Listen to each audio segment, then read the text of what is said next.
Hey there, welcome to the Just Basketball Show. I'm Chris Manning. That man over there is the one and only Brendon Kleen. Thanks again to Jake Stevens and Dillon Heiser for their production. Another jam-packed show as we are in the throes of the NBA play-in tournament. The WNBA Draft happened this week, and we've got playoff previews for you today. If you haven't already, please subscribe or follow on your podcast platform of choice. 5 stars only.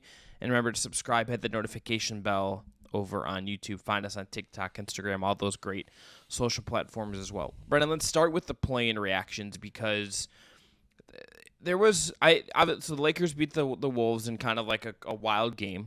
Anthony Edwards did not play well in that game, but a lot of other players did, most notably Cat. No Gobert, obviously. Atlanta beats Miami, so they get Boston. Chicago beats Toronto, and most of the talk about that game has really seemed to center on DeMar DeRozan's daughter and the amount of free throws that the Raptors missed, which, okay. And then the Oklahoma City Thunder, really carried by Shai Gilgeous-Alexander, but with a really good Josh Giddey performance, beat the Pelicans 123-118.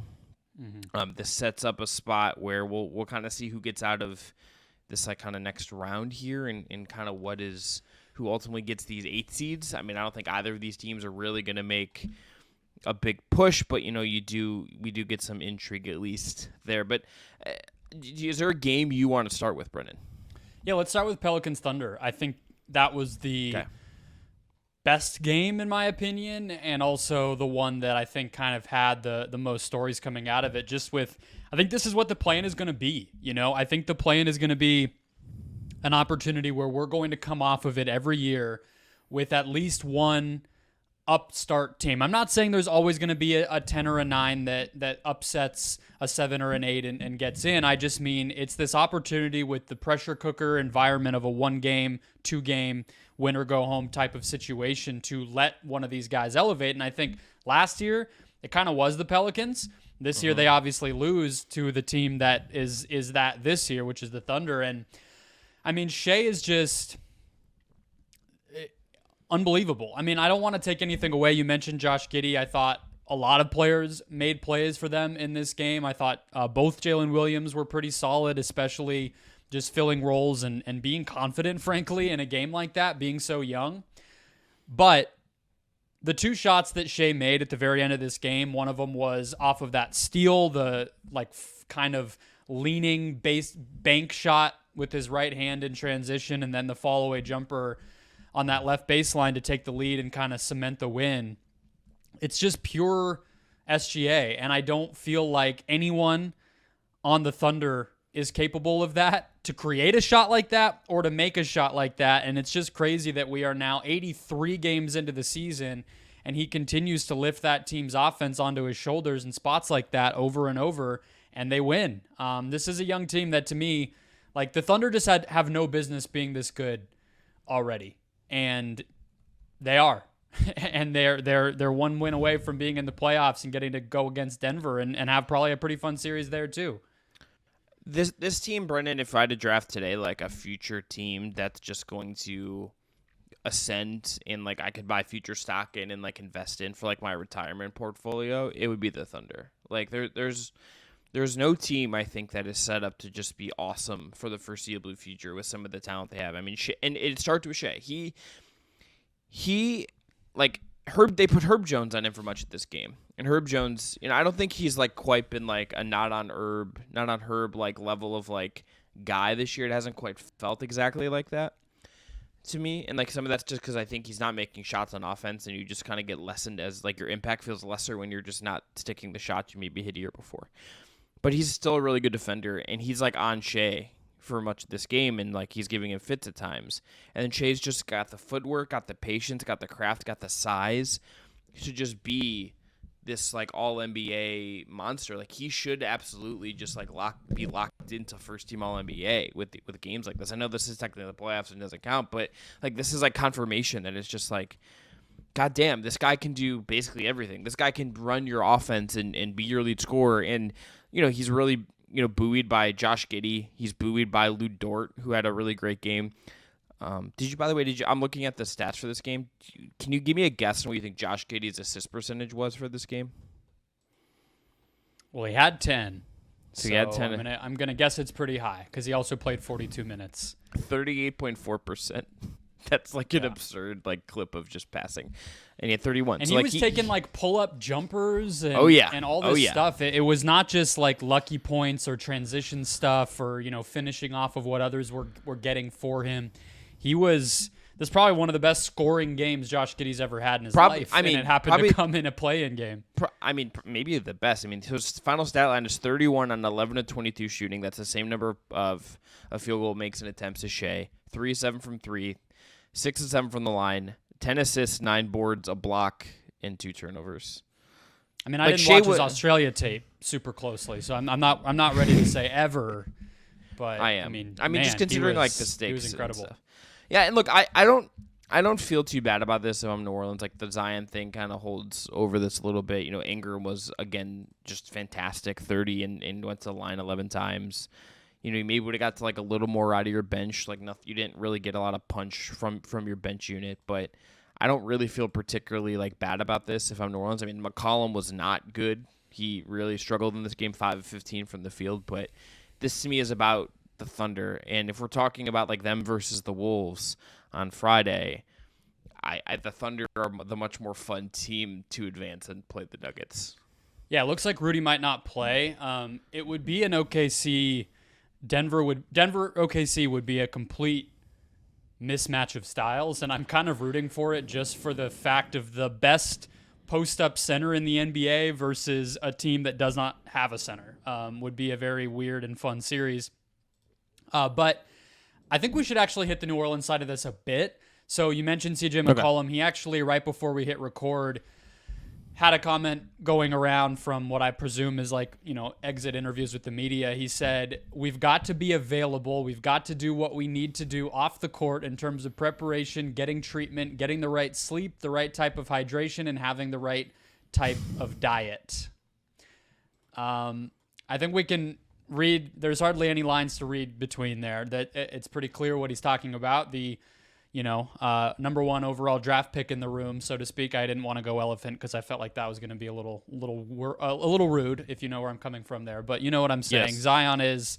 Zion is going to continue to linger over this team, and what bums me out about it, Chris, is you can tell watching this team that the roster is set up so perfectly for him, and you feel his absence so much. This is not just the same thing as any other player necessarily being gone. Like this is a team, a roster, outside of the MVP candidates we have every season, that is so catered to him that it's very hard to pivot. You know what I mean? Like this is, if you don't have Zion, a point guard like CJ McCollum doesn't quite make as much sense. If you don't have Zion, you probably want a little more shooting out there because the ball's not in one overwhelming ISO scorer's hands all the time. And Ingram's getting blanketed by, half the defense every time that he touches the ball like he did against Oklahoma City, because there's not the typical traditional amount of shooting that an NBA team might want, because when it's Zion, it doesn't need to be. And so they were incredible to come out of the play-in last year and push the Suns to 6 games and all the stuff. They really impressed everybody. But if this is going to continue to be a problem, we don't know the details of it, but if it's just going to linger with this team, and it's always going to be a question of if he plays, there's just a clear ceiling on what they're going to be able to do because of how they've built the roster with him in mind. Yeah, and it's like I absolutely understand why they build the way they do. Those CJ comments, I had not seen those. Those carry a ton of weight. When you go to the point of being like sleep and hydration and having the right kind of diet, it's just like, okay, like is this a young team that is super immature and not carrying itself well? And who else is that just about Zion? Is it about other guys? Like who is this? I mean, we kind of like assume it's about Zion, but it's like, boy. I don't watch that team and feel like anybody who was on the court last night needed to be talked to or put in check. So it'd be kind of weird if he's throwing that at some of the guys who just played their asses off in that game. I don't know. Yeah. But I don't feel like that's about anybody else. I mean, who would it be about? Everybody played pretty well last night for them, and they fought hard to even get there. It'd be kind of weird for him to throw those guys under the bus now. Yeah, and it's like McCollum has talked about this in the past, and I think been kind of like, being like, I got to take him under my wing and stuff like that. And look, Ingram is, all this considered, like if I have Brandon Ingram on my team for next year, I feel pretty excited about that if that's like my starting place. Even with all this other weirdness, like I would be very optimistic about myself if like I can be like, okay, at least I have Brandon Ingram who looks like a like if he extrapolates the way he played the end of the year over the course of a full season next year, that's like an all NBA caliber forward. He's that good. Yeah, but I think the problem is he can't. I don't think you can count on him to be available either. It No, feels like for sure. for every year to get his body into peak physical shape, he has to slow play the regular season. I think we just know that by now because people who are 7 feet tall should not probably be doing the things he does on a basketball court. And it hurts a lot, and it makes his body mad at him a lot. And so it's a shitty situation for this team to have to kind of deal with all of that stuff that limits what they're going to be. Is coming up next is Brendon Kleen already throwing down on Victor Wembanyama for being a 7-foot alien. That's coming up next. Is that like just me? I mean, but is all that these not guys get hurt. I mean, did you like my hot teas though? This is, I did. Okay. We don't have a commercial break to get to, but I appreciated. I know. This is Bad Bits. This is Bad Bits Corner. This is Bad Bits Corner with Chris Manning. Brought to you by a sponsor, TBD. Would love a sponsor for some bad bits. Bacon bits we could do. That'll work. Oh boy, that's not real. That's not something CJ McCollum people would don't approve. Eat that anymore. I don't think. I'm sure. I sound old there. I'm sure people do, and I'm sure those people have like digestive problems. So otherwise in this game, Atlanta Boston we'll talk about. I don't have a ton to say there. Miami just like kind of feels like they probably need to change something. I think the same about Toronto, but we'll see if they will. Lakers Grizzlies we'll talk about, and the Lakers are kind of lucky to win that game. Let's get into Minnesota Lakers though. But it's just like the Lakers are a little lucky to win that game because Ant had that block, and that's one of the most memorable plays. But like Ant was not good. Do you think it was the shoulder from the fall that he took, or something? I mean, we have no way of knowing, but it's weird because that's not his shooting arm. That's what was tripping me up about blaming it all on that. Is like, I'm sure he was in discomfort and like feeling it, but I don't know. He was still playing like he normally plays, just no shots were going in. I don't know what to make of it. He said it was an off night was the quote that I had that I saw from him. It just felt like they needed, like he has done everything for this team in a lot of ways, and he called his, I think he also called his game like miserable, which like yeah, fair. I don't, I haven't gone back and like watched a ton of it. Like I don't know if there was clips, like if there's defensive stuff that was really, him hampering him. I don't know if the shoulder thing was a deal. I don't know if it was just like, you have enough nights and he's a young player playing in this environment, and maybe like that he just gets caught up in that moment. But he was so good last year in this exact situation. And maybe because it's LeBron, maybe because like I don't know. I'm just like throwing darts at the board trying to figure out answers here, and I don't have. The injury is the easiest thing to pin it to, I think. Like that's kind of why I fall back on that because I'm like nothing else would make sense. Yeah, maybe it's it, and that would lead to some interesting questions about Friday. About what he's going to look like. Gobert not playing. It's a little weird to me that he would play on Sunday when they didn't really need to win. They obviously needed to win to get the 8th seed, but they had already clinched an appearance in the play-in. He plays that game, then he has the suspension, and now he seems like maybe the injury just got worse. It's a back thing, a 7-footer with a back injury is, I understand being careful, but they felt confident enough in it to play him in a game that was far less important. Now their season is on the line Friday. He's not playing. That is raising my eyebrows a little bit. I came away very impressed by a lot of Cat in this game, though. That is like the thing that if I'm feeling optimistic about the Wolves, it's that like Cat looked awesome, and it's like, maybe you play Cat at the 5 and good things happen because you get this like really great shooter, like at the 5, and then unlocks a bunch of stuff, and it kind of fits what we understand Chris Finch's like kind of operating philosophy to be. So did you like the fouls by Cat then too, or no? You're trying to be positive. I'm bringing you down, but I mean, it's just it's like the offensive stuff pops so much, and I'm not the biggest Cat guy. Mm-hmm. Like it's just the offensive stuff is just like dang, and it's like he was one of the only guys that really showed up for them. Like you got some vintage of Mike Conley defensive plays, but it's like he was like and shooting. But it's like we're like on a night where Ant wasn't good. I know the fouls are bad, but it's like the Cat offense was just like for large chunks of this game, just like exactly kind of what they needed to make this competitive. And like they probably should not. They shouldn't feel good about how they lose that game. It's just kind of where I kind of come down. That was the thing. Yeah, the fouls, I don't honestly like. Some of them are boneheaded. It's frustrating when he fouls and it doesn't actually impact the end result of the play. Like he just kind of gives up these lazy ones, and that's the real killer. But I mean, he still played 41 minutes. It's just you look at that last play where he gets isolated at the top of the key against Reeves, and he just takes this lazy, quick, early clock jumper. Maybe it wasn't early clock, but right when he catches the ball. And then he says after the game that he expected that the Lakers might flop if he drove to the basket. And it's like, I just don't think you can afford to be worried about that and putting yourself in position to have to and all that stuff. It is a bummer. I think he played much better in this game than he did in a lot of the playoff games last year, even when Gobert wasn't there and he was, optimized better. He still played better tonight than I think he did in a lot of those. I hope he can put these issues behind him. I think they can win that game on Friday, even if Gobert doesn't play again. You assume Ant has to be better than he was, but yeah, I mean, I have a couple thoughts on the East here. Do you want to run through those real quick? Yeah, do you want to sort of hip flop over to the East? Okay. Start with the East.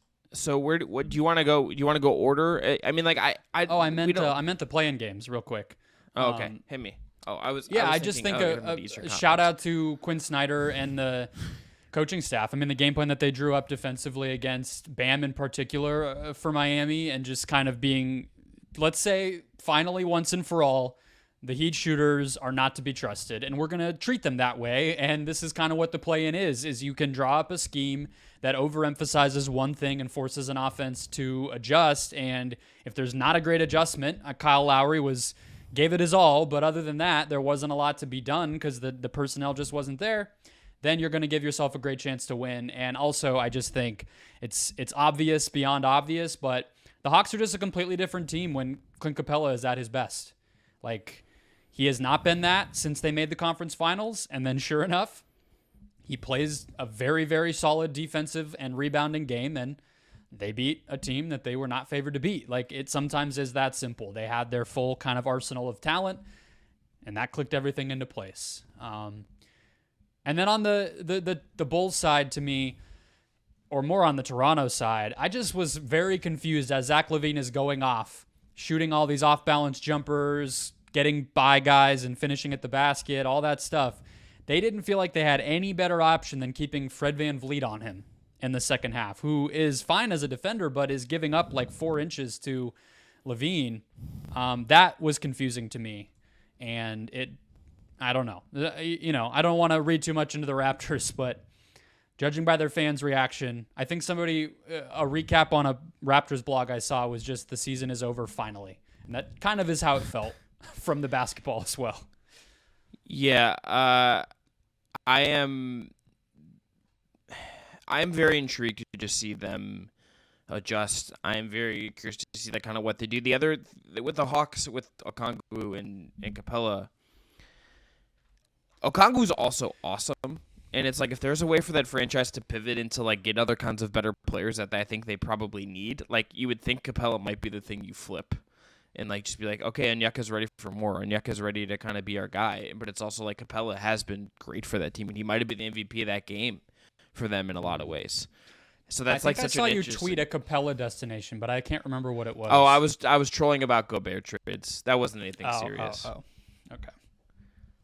Capella was somebody that when DeAndre Ayton was a free agent, I really thought long and hard about. I think he's a really underrated player. If you can be sure that he's going to be healthy, I think he gives you a lot of what you want in a modern center. And he's also always played like a role. Like he's not somebody who is one of these centers who always wants post touches or any of that. So, he's not the one who's like, I want to run pick and rolls, but I want them like not catching lobs that actually make me good. I want to like do stuff. And it's like but that's a problem. Yeah, exactly. All right. Want to do playoffs now? Yeah. Do you want to just go on the record? Do you want to pick play-in game winners real quick? I'm gonna pick. Oh yeah, sure. Yeah, I think I'm gonna pick the Bulls because I just think the Heat look pretty cooked, and I'm gonna pick the Thunder just for vibes. I'm going to also pick the Thunder. And on the East side, it is pretty interesting matchup-wise. I have a hard time imagining that Jimmy plays below par twice, but I think Chicago feels better overall. So I'll go Chicago. Why not? Why not? With just 2-10 seeds, cutting it up in the playoffs. Let's go for it. Yeah, and then you just get destroyed by Giannis. Yeah, that's the sucky part for the Bulls is like they win twice to get there, and then it's like, hey, the Bucks are here again. You ready to lose? But so be it. All right, let's talk about the playoffs. Let's start in the Eastern Conference where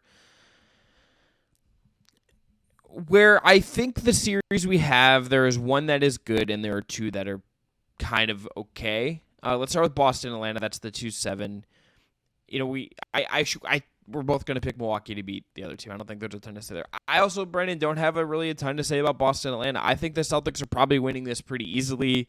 I think the difference in the series is the wings.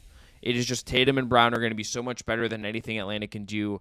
And Boston has the bigger guards to throw at Trae Young and Marcus Smart, who maybe has not been as good this year, but is still good. He's still Marcus Smart.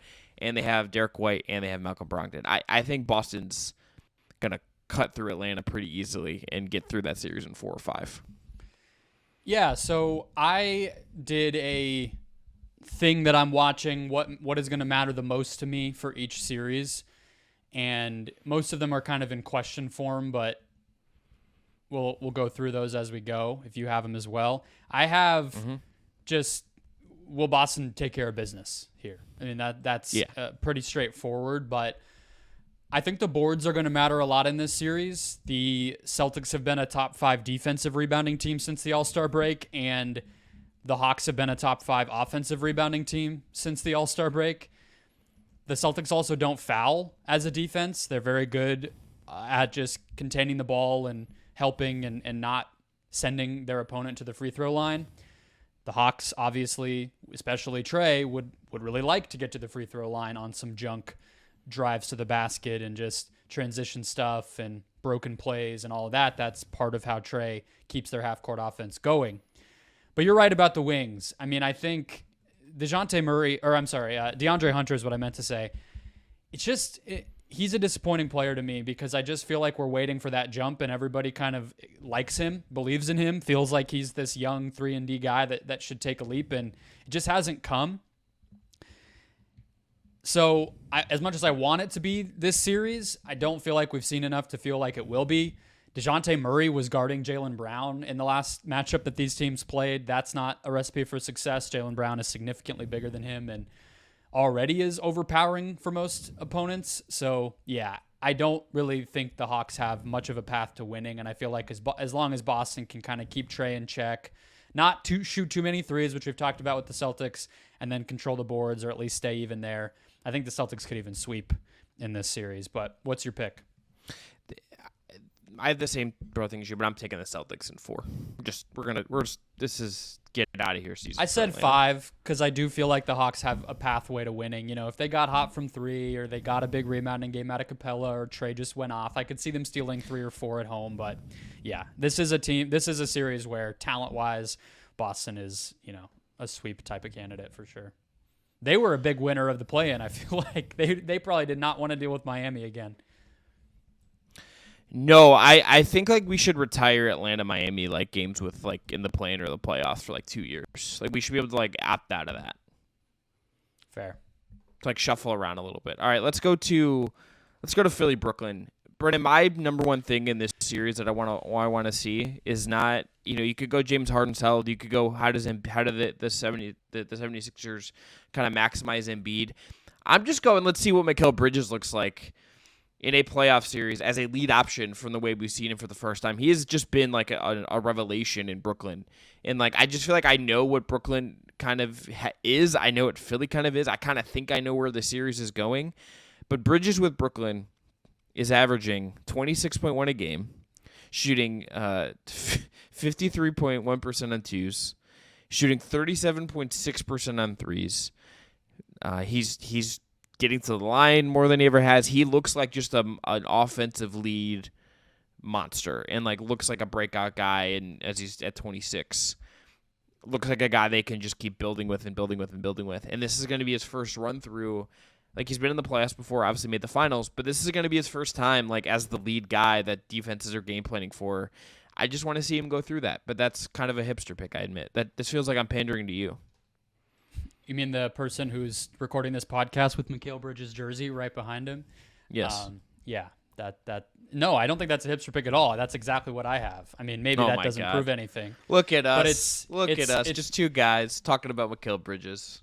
That's the big question, right? I mean, anything else, the Sixers should win this series going away. There's really not, like, nobody's going to sit here and whatever questions you have about Philly, this is not the series where they should come into play in a major way, right? So it's all about what are the Nets going to be able to do to make this series interesting, more so than Philly.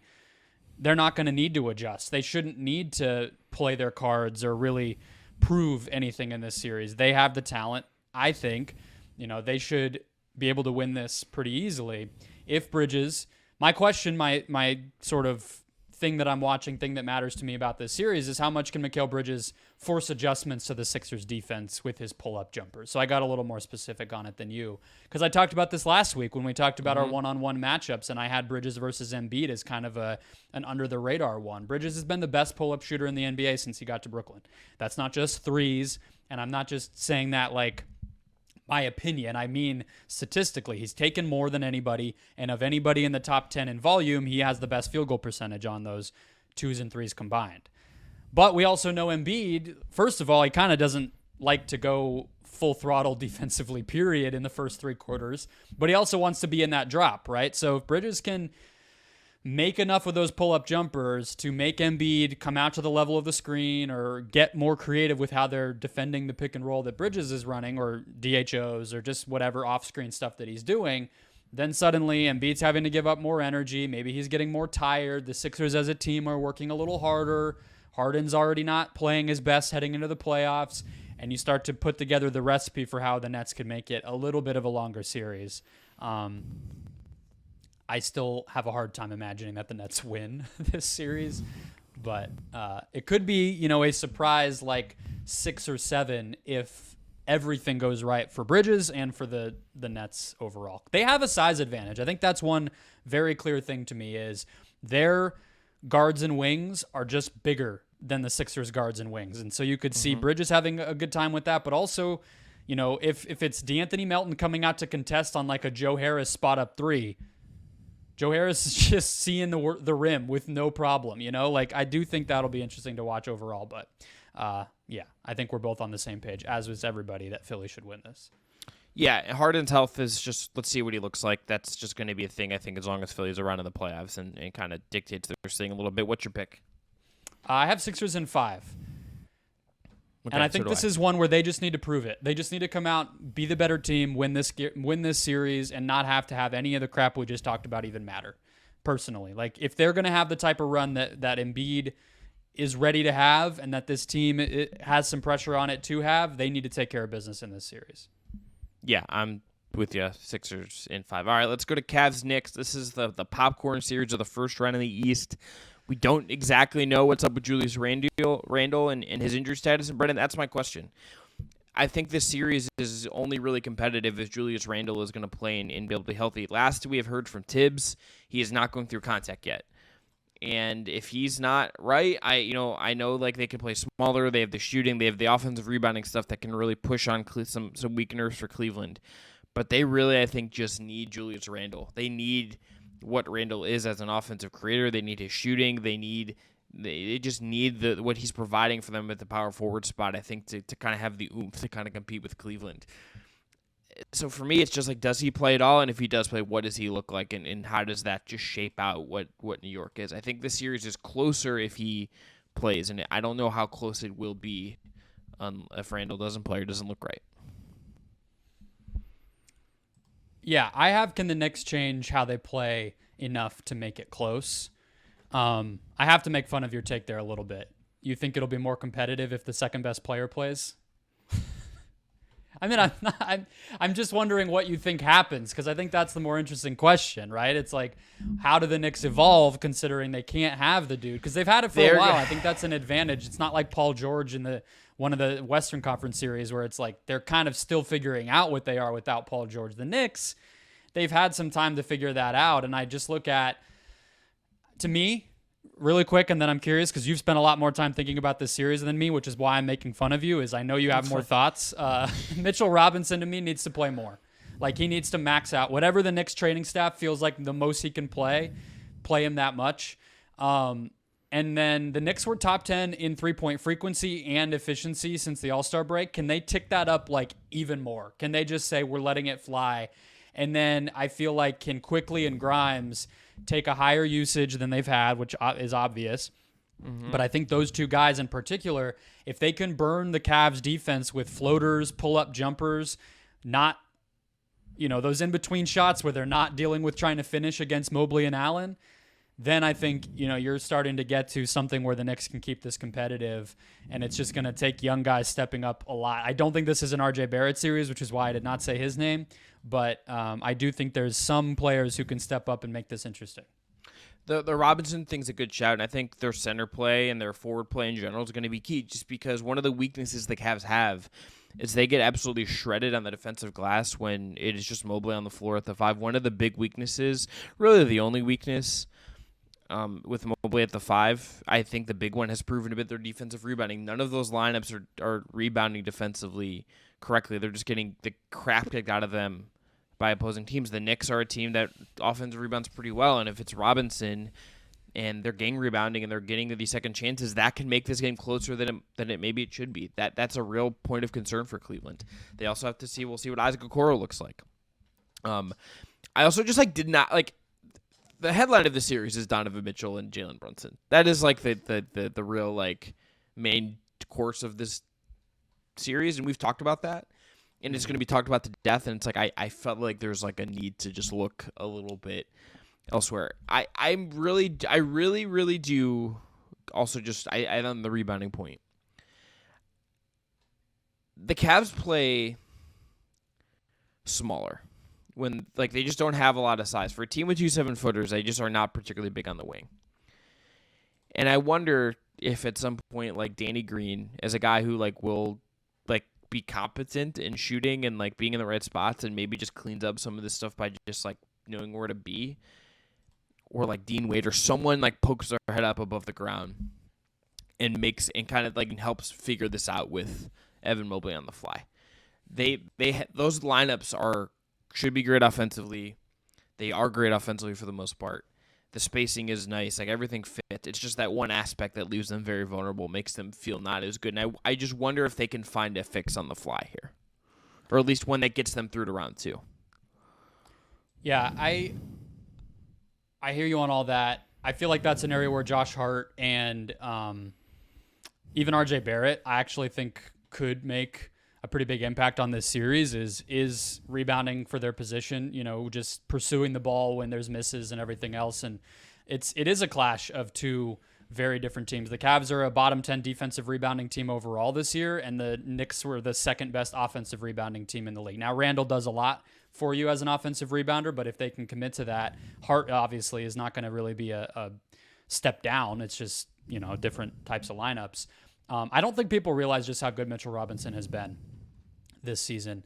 He's one of those guys, similar to the players we were just talking about in New Orleans and all that are inconsistently available because they're so humongous and basketball is not fair to them. But he led the NBA in offensive rebounding rate by 2.3 percentage points. No one was close. And I think he's gotten a lot better reading the game as a pick and roll defender and just controlling the paint in that way. And it's just kind of been quiet and in the in the shadows because he is just so inconsistent with when he plays. And you might just watch the Knicks 3 times and never catch him even on the court. But he's healthy now. He closed out the game this season, and if he can play 35 minutes per game instead of the 25 to 30 that they normally try to keep him at, I mean, you could tell me he outplays Jared Allen in this series, and that would not surprise me. So I think it could be close if the Knicks can adjust. Like we said, if they're going to have to play differently. Like they're going to make themselves a different team in order to win this series, and that's hard to do with so little time. And look, how much is put on Brunson's shoulders? Like, is it just Brunson does everything, and where does that lead you? I think that is so. I think part of it. Yeah, and like, is that enough against a team that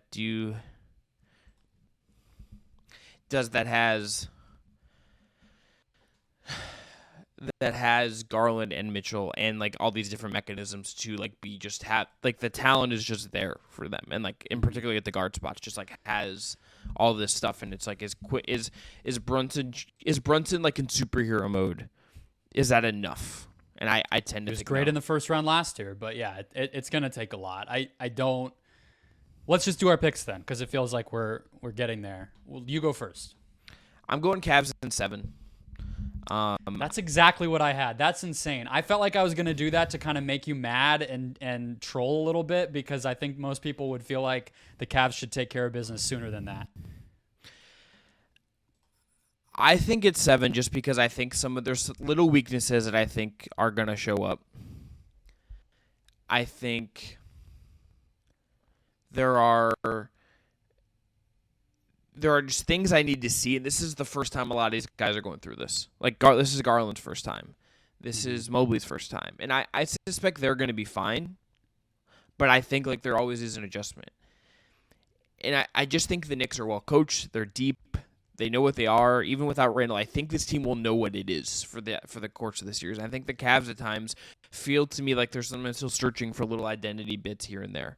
So I go Cavs in 7. I think like the talent for them is high. It's too high. I also think like Mitchell's just gonna be a fucking monster. I think the last thing to note there, I also, like I said, have Cavs in 7. I think them finishing it out at home is part of why I didn't pick them in 6.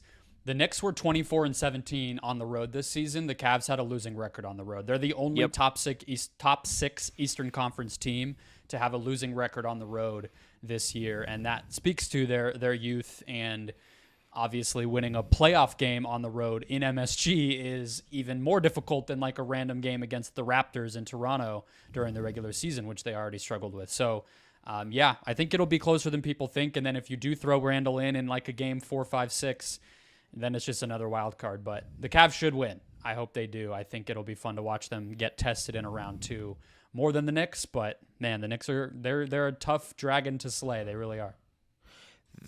I think the Cavs probably get like beat by the Bucks, but I want to see it. But I want to see it. Yeah, exactly. I want to see Drew Holiday defending Donovan Mitchell.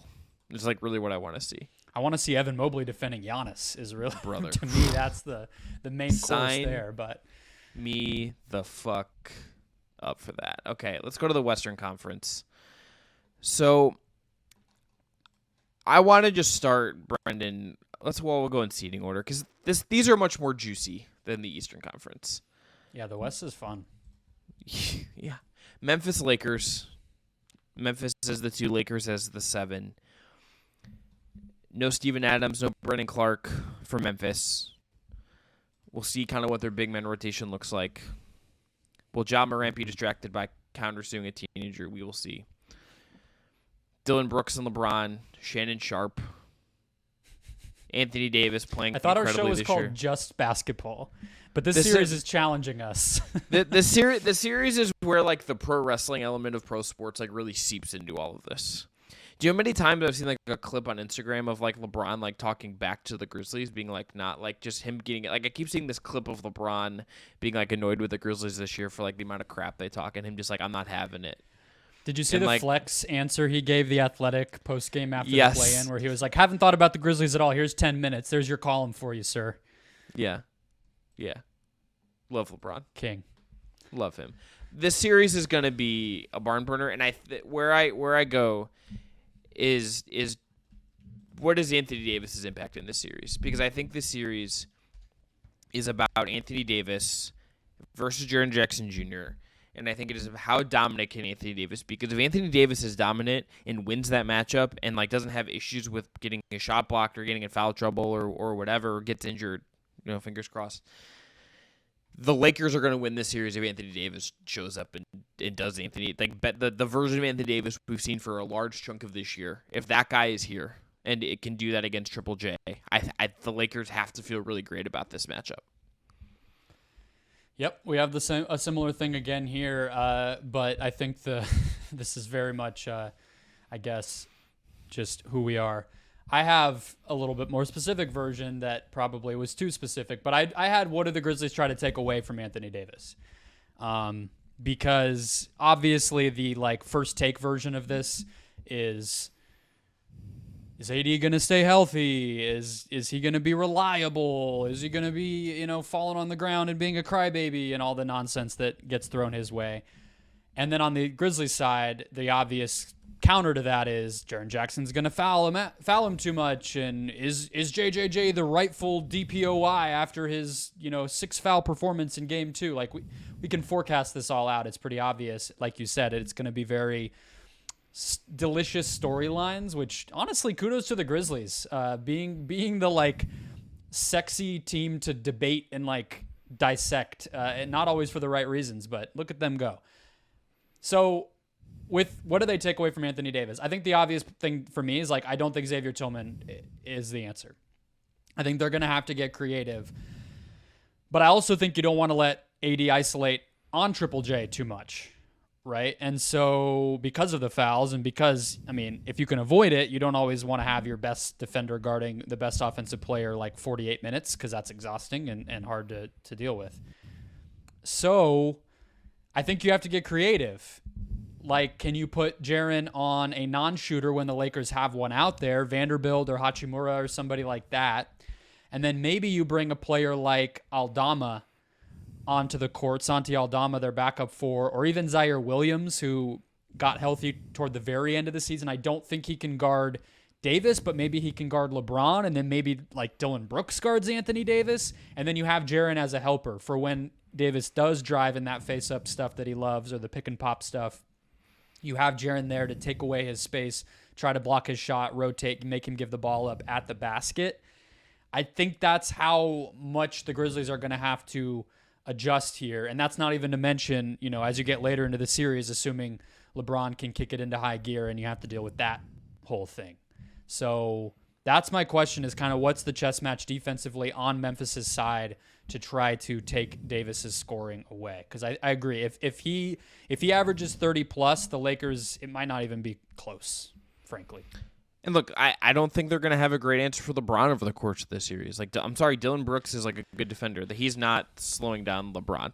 He's just not. Then that's going to be a thing they have to give up. But on the flip side, I think the Lakers will have problems at times with John Morant. I like Austin Reeves. I don't know if he's staying in front of the speed of Morant. I don't know if Dennis Schroeder's going to lock in on that, and that's going to create some problems. And does that get easy dunks for Triple J? Does that lead to open shots for Bane and some of their other shooting? I think there's all these different weaknesses both teams could push on the other, and it's also just going to be chippy at the same time. Grizzlies are favored in this series on BetMGM. What are the odds? They are minus 140 favorites. Pretty interesting. But the most likely series outcome by implied likelihood with the odds is 7 games. So basically the market on BetMGM is saying Grizzlies in 7. I don't think that's crazy. I think on the Grizzlies side, to me, this has to be an amazing Ja series. He has to beat Davis on switches. He has to get the Lakers into foul trouble, especially their stars if he can, their best players, push the tempo at all times. The Lakers were a bottom 5 transition defense this season. They've been a little better since the trade deadline. I think Vanderbilt and other guys like that helped there. But if Ja can be great, that'll give them, if Ja has to be amazing offensively for them to have any shot. Let me put it that way. So I don't think it's crazy to think Memphis could win. 7 is probably how they would have to do it, winning a game 7 at home against the Lakers. But it feels like we're both leaning Lakers, also because we already talked about this, I think, on a previous episode. I'm going Lakers in 6. Do I feel good about it?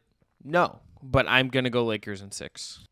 I have Lakers in 6 too. It's one of those weird series where the better team is the road team, so winning in 6 actually is winning at home, and so that's part of why I went that way. But yeah, I think I think they definitely can win this series, and there's a version of it where it's pretty bad for Memphis, I think. Yes. All right, let's go to Kings Warriors. Oh boy. Oh boy. Brendon, my question is, what can Andrew Wiggins provide? I don't We have the same exact question. but I don't know how you look at this series and it's not Andrew Wiggins. I think a lot of people would have what do the Kings do to try to contain Steph? But here's this is an offshoot of that. Yeah. The thing about defending Steph is that you have to just like pray a bunch and then hope he has an off night. You don't have like a game plan to be like, yes, we have figured out if someone had knew how to defend Steph, it would have been done already. You can play Davion Mitchell and feel great about it, or like you can throw doubles at him, trap him, like box and one, whatever. It's not going to be enough. Like he's just going to get loose and cook you. Like that's just what is going to happen, and you're going to have to survive that. The Wiggins thing is just like he is the missing connective piece to this team. As a shooter, as a wing defender, as unlocking smaller lineups, as an alternative to Jordan Poole in certain lineups if Poole's not playing well and getting absolutely roasted defensively, which I think very well could happen in this series. This might not be a great, this might be like a DiVincenzo over Poole and Gary Payton over Poole series, I think, for stretches. I don't think that's out of the question just based on needing to have someone to chase around De'Aaron Fox. And Poole ain't that, brother. Wiggins is just the thing that's going to give you the shooting you need. He's going to give you the wing defense you need. They just are he was so important to their title win last year. And that was the best of his career. He was not as good this year, I think, before he stepped away. But we just have not seen him play basketball in a long time, since February 13th. Okay, that's like 2 months, 2 full months. And he's coming back in hot against a really good team, and then they're on the road against. I know it's a shorter, like they can take a bus to Sacramento and not have to like fly. Like it's a little different than like and whatnot. But this to me is like I think Wiggins has to be ready to go from the jump. I feel like the travel in Kings Warriors is already the heavy favorite to be the playoff storyline that gets the most attention that ends up mattering the least. Because Draymond talked about it, I feel like it's just going to be so. Like I already heard debates about, will the Kings actually be able to put a good home crowd out there because Warriors fans will just travel and this and that, and it's like, hate to break it to everybody, I do not think that's going to be what decides the series, like you just said. So, with that said, I agree with everything you said on about Wiggins. So the secondary part of that is the Kings play small, and that sounds obvious, but it's also just like at almost every position outside of Keegan Murray, they're small. And so if Wiggins is being guarded by, Herter or Monk or even Harrison Barnes, I don't feel like that's ideal. Like I think Wiggins can punish all those players in different ways. And I also feel like Klay, so he shot 41% against the Kings this season. He didn't have his way despite a very good season overall against Sacramento. And I actually just kind of think the way that Klay plays offense, the Kings are pretty suited to containing it. Because the weird thing about Sacramento is I do think they're kind of like the best bad defense ever. If that makes sense. Like they play hard. They rotate well. They don't have a bunch of like idiots running around out there, right? This isn't like young players just looking like they don't even know what they should be doing. It's mostly veterans. They execute what they're trying to do. It's just they're smaller than everybody. They don't really have rim protection, and that's it, right? And they play so fast that they're going to give up some easy looks that way and all that stuff.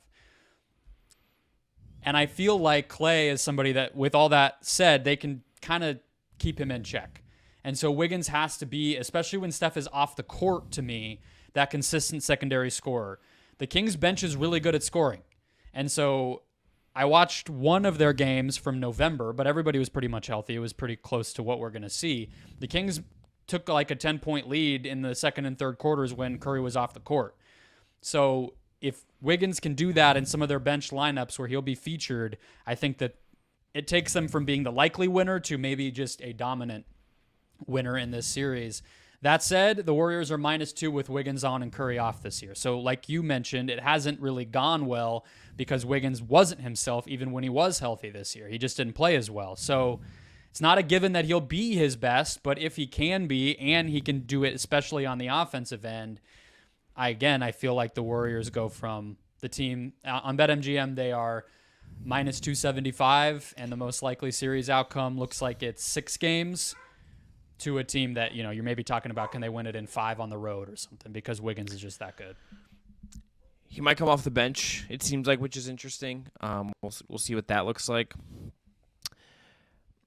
It's just so much intrigue about this series. So much at stake. The Kings can win this series, right? Do you agree with me on that? Brendon, I think I'm picking the Kings.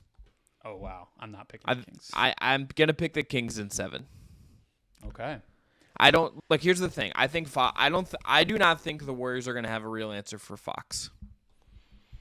I do not think the Warriors are going to have a complete answer to kind of shut down Sabonis.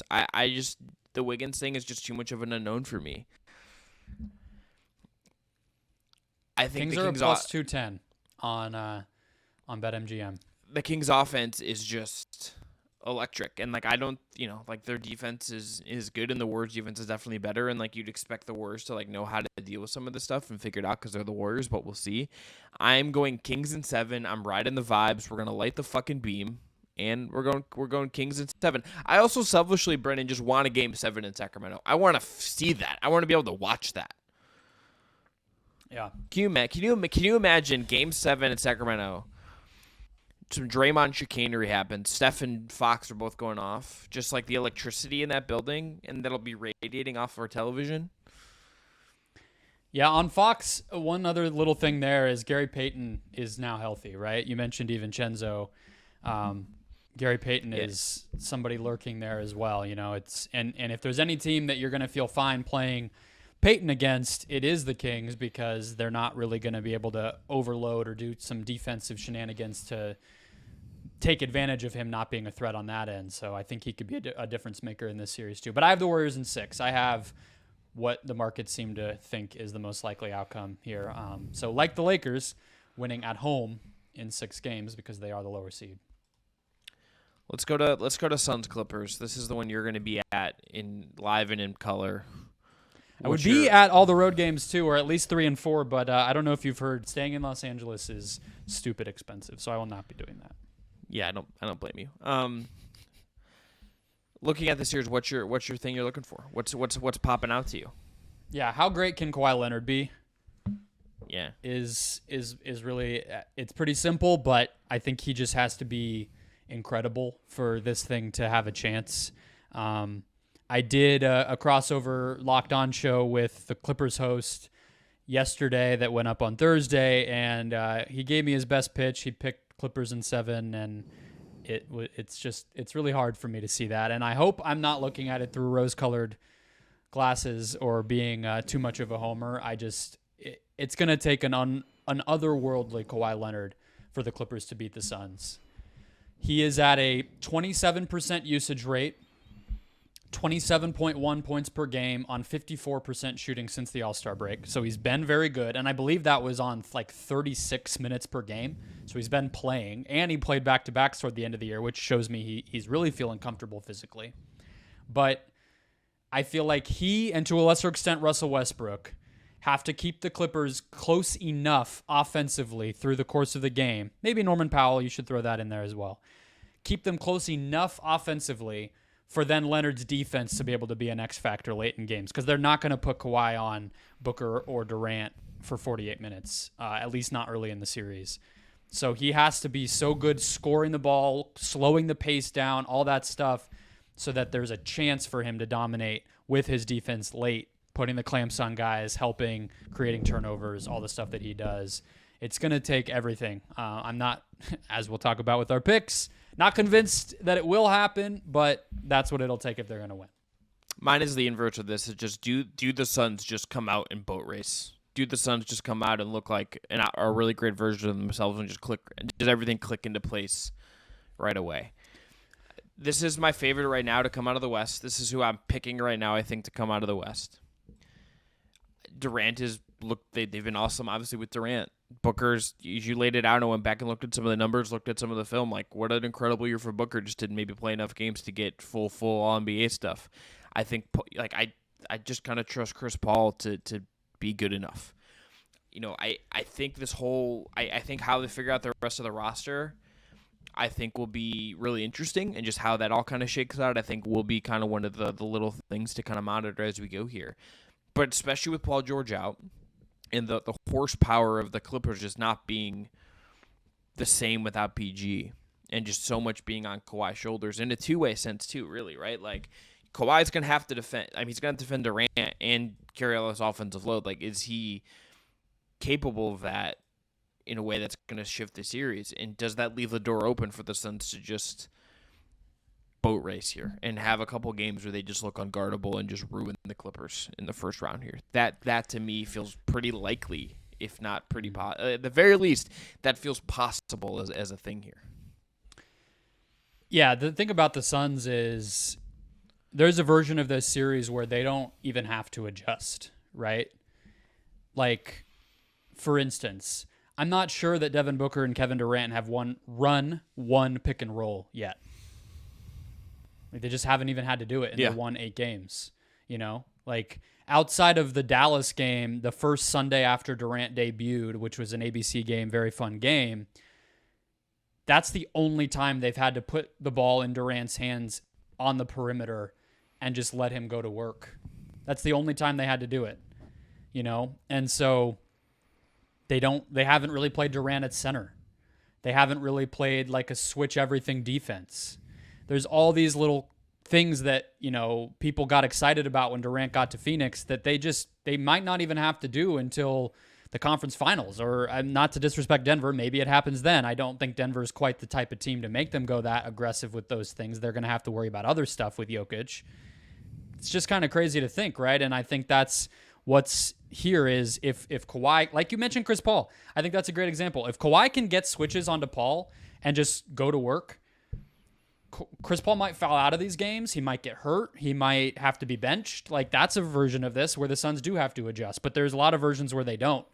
And I think Russ is another player. If he can be awesome offensively, the Suns have to be a little bit more creative defensively, because Josh Okogie, he's going to probably be their 5th starter. He's kind of the only guy who is a one-on-one stopper defensively. They're going to put him on Kawhi to start the series, I would think, but if Russ starts being really productive, then they might have to move Okogie there, and then who's guarding Kawhi, and you start to have that domino effect. So it should be interesting, but I think the Suns should be able to take care of business. And my thing with them has been, you try to play and scheme up wins right off the bat and have your foot on the gas so you don't even have to think about Paul George coming back. You know, win it in 5, right. Win it in 4 if you can, and then just, you know, that question is moot, because I don't think he's coming back in the early part of the series. So we'll see, but I think we're on the same page there. It has the potential to be that for Phoenix. All right, what's your pick? Suns in 5. I'm there as well. Yeah, this is one, I feel like for the Sixers series, that was an interesting one for me, where I was like, the Sixers, it might be 6 because the Sixers play with their food or just are leaky in some way, but it should be 5 if they want to dominate. I kind of feel the same way about this one, where it's like it could be 6 or 7, but if the Suns are what we want them to be or think they can be or whatever, like, it should be 5. And look, Kawhi is good enough to. I think so highly of Kawhi, and like I think the way he's looked if Paul George is healthy, I think this would just be like an absolute like gangbuster of a series. But he's not, and I just, with how highly I think of the Suns, I just don't know if it's just quite enough. It just doesn't. It doesn't feel like, even if like Russ plays well, even if like they get good minutes out of their center, like whatever it is, if they find the right rotation, which I know has like been an ongoing thing for them, I just tend to think the Suns are just going to be overwhelming. You know, like the Clippers are Icarus. You know, like they're just going to get, like if Durant just has games where like even Kawhi defends it perfectly, if he just drops a bunch of middies on Kawhi's head, would you be surprised that that just goes that way? And it's like, no, like that's just what is going to happen here. And then it sets the stage for an absolutely crackling round 2. Yeah. What do you think about Denver? If it's Oklahoma City or Minnesota, I feel like they should be able to make short work of both.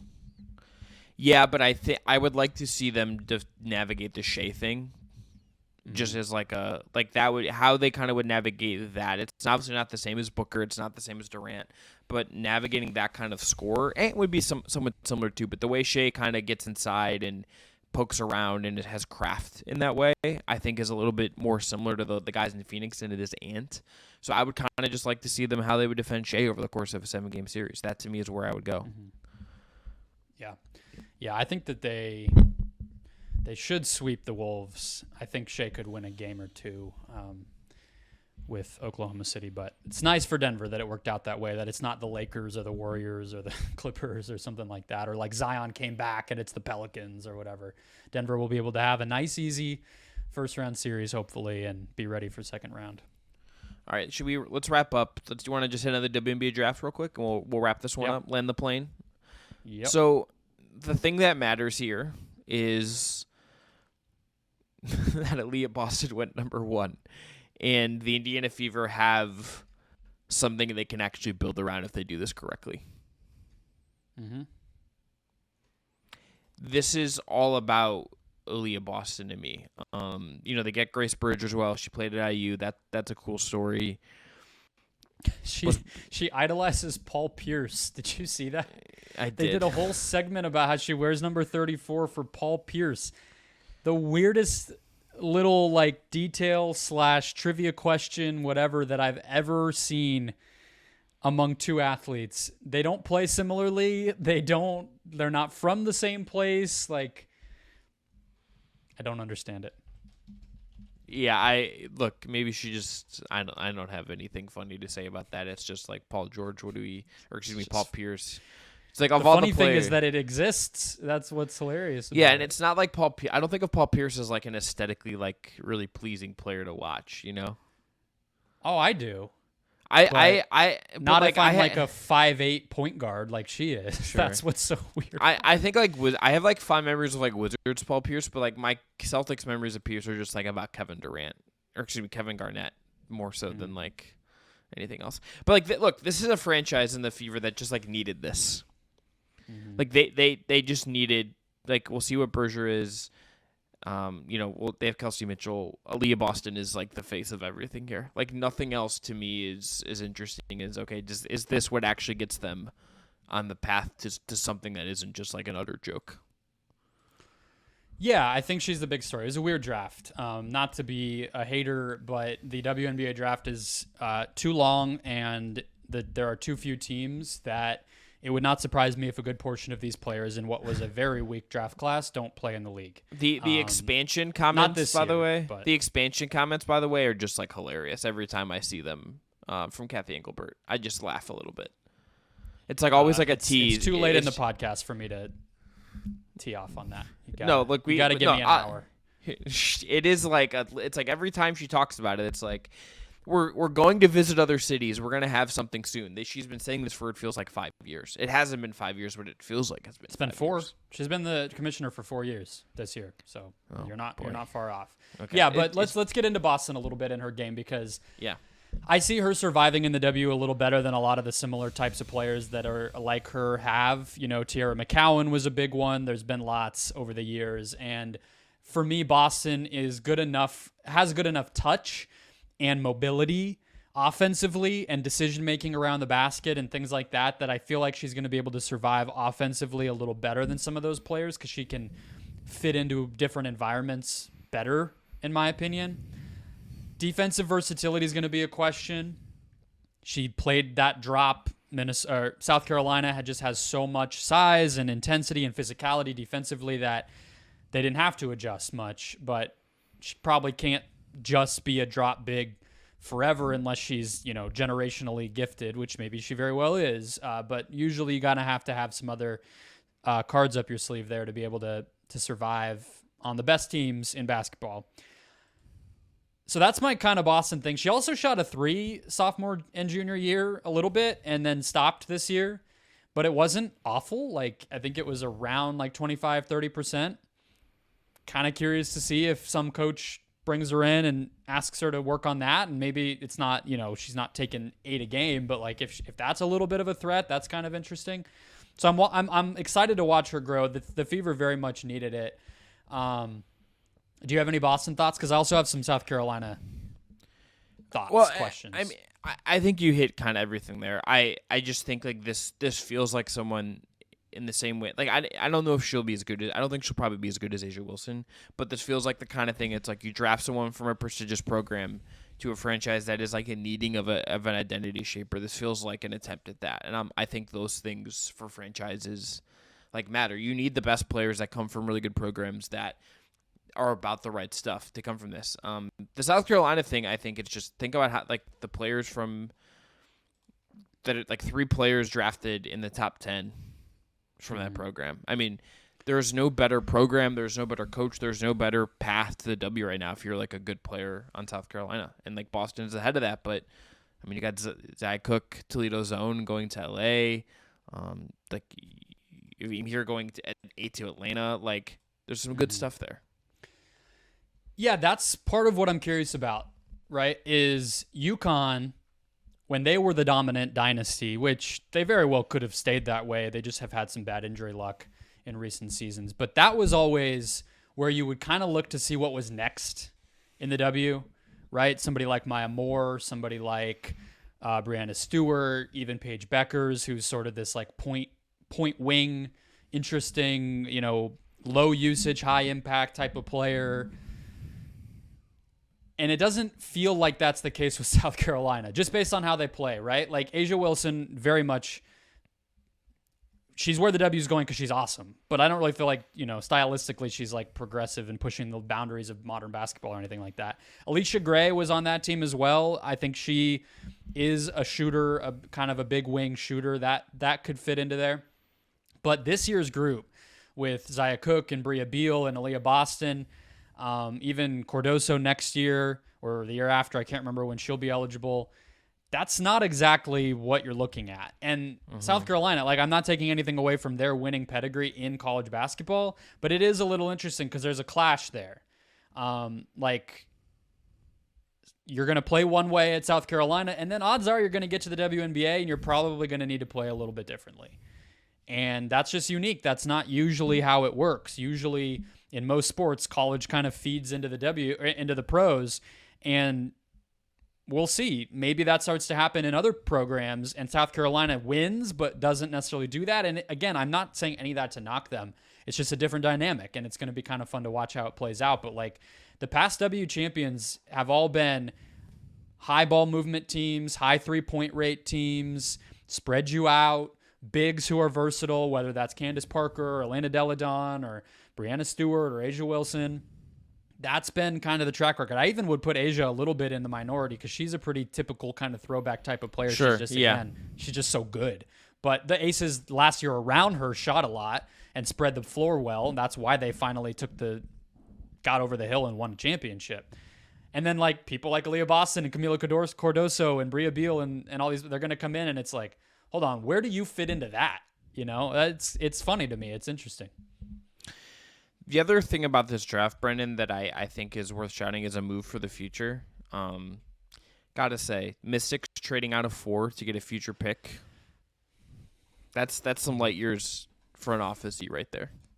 Considering the drafts to come and what we're kind of expecting with some of those drafts and particularly like depending on and they got a future second as well. So like I just like the value play of the Mystics, which they just feel like a very stably run franchise, even if they're not, they have landed Deladon, but like to think for the future a little bit, I think it makes a ton of sense, particularly because the player who was picked at 4, Suarez, isn't going to play this year. Yeah. Isn't going to play this year, and like I understand that like this college stuff can be weird, and the WNBA draft can sometimes like be this like thing that's a little different because like the transition is so fast for them playing.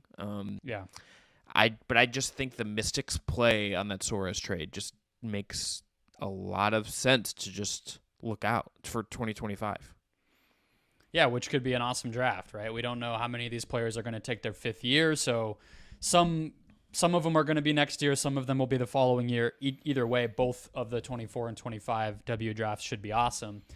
And the Mystics already have Shakira Austin, who was a pretty good rookie last year for them, and she's a kind of center of the future. So it already wouldn't have made sense for them to take Suarez, who was most people's pick for them. But then you have these two bigs who are kind of similar, and you're trying to fit them both in. So this way you clear that up, and you get the pick, and you roll it ahead. Yeah, the Mystics are saving I'm blanking on their owner's name, but bad owner in the NBA, good owner in the WNBA, and that goes to show the value of Mike Thibault there, because he is that's not the Mystics are like the class of the WNBA. The Wizards are the furthest thing from that. So thank God for Mike Thibault out there, I guess. Yes. I want to ask you one last thing about someone who maybe could be in 2024, maybe could be in 2025. Where should Haley Van Lith go? It seems like she's going to go to LSU. Yeah. Can I just say that I think she should go to Iowa? I don't know if that's in the cards, unfortunately. Not that they actually hate each other, but they play together in team. I'm just saying, let's go. You know, it's funny that Van Lith is moving. I guess it's college sports these days, but I don't know what situation will be better for her. I guess, like, not behind the scenes, I have no idea, but basketball wise, she was kind of getting to do whatever she wanted at Louisville from a, what's going to be the best for my career type of thing. I guess if you want to win a championship, maybe she's going to go to one of the handful of programs better with that. Maybe that's why she wants to go to LSU, but she's an interesting cookie. She seems to have all the confidence in the world. So I doubt she's worried about any of the stuff I just said. She's like, yeah, wherever we go, I'll be fine. There was a slam story about her when she was in high school that was like, clearly she's just like, the confidence is through the roof. And LSU is probably what makes sense. Like, I know she like almost went there and like got recruited by Milwaukee at Baylor as well. I'm just like imagining like HVL and Caitlin Clark, and Iowa has a need a point guard now. Mm-hmm. There you go. I'm just saying, I'm just saying, Brendon. Seems like that could be fun, but it seems like she's going to go to LSU. Yeah. Can't wait for the playoffs, gotta say, to end this on an NBA note, just to end this, land the plane. All of these series, even the ones I think are not going to be competitive, I'm ready. This is such a great time of the year. This is such a great opening weekend. Somebody's going to win a game one that we're not expecting. That always happens. And we'll have a great time overreacting to it. Yeah, like Atlanta's going to like win on like in a weird way or something. Or we're just going to be like, oh, or Harden's going to have like a 2 of 15 game. Yeah, that's more likely actually. Yeah. The Nets winning that would be the biggest panic attack on Monday, would be if the Nets steal game one. Yeah. Although like if I hope it doesn't mean Spencer Dinwiddie drops 40 and gets to like talk crap about Kyle Kuzma, because we don't need to see this Kuzma like Dinwiddie feed anymore. Like I'm good. Yeah, we didn't talk about it at all. Look at us. Because guess it's what? Possible. Don't need to. We don't need to, and that's pointless. It was good tweet thread, I guess. All right, let's end it there. I'm Chris Manning. That's Brendon Kleen. Thanks again to Jake Stevens and Dylan Heiser for producing. We'll be back after this first weekend of games to break it all down, tell you where these series are at, big plays, big performances, all that great stuff. Subscribe on YouTube, subscribe to your podcast platform of choice, and we'll talk to y'all again after the weekend.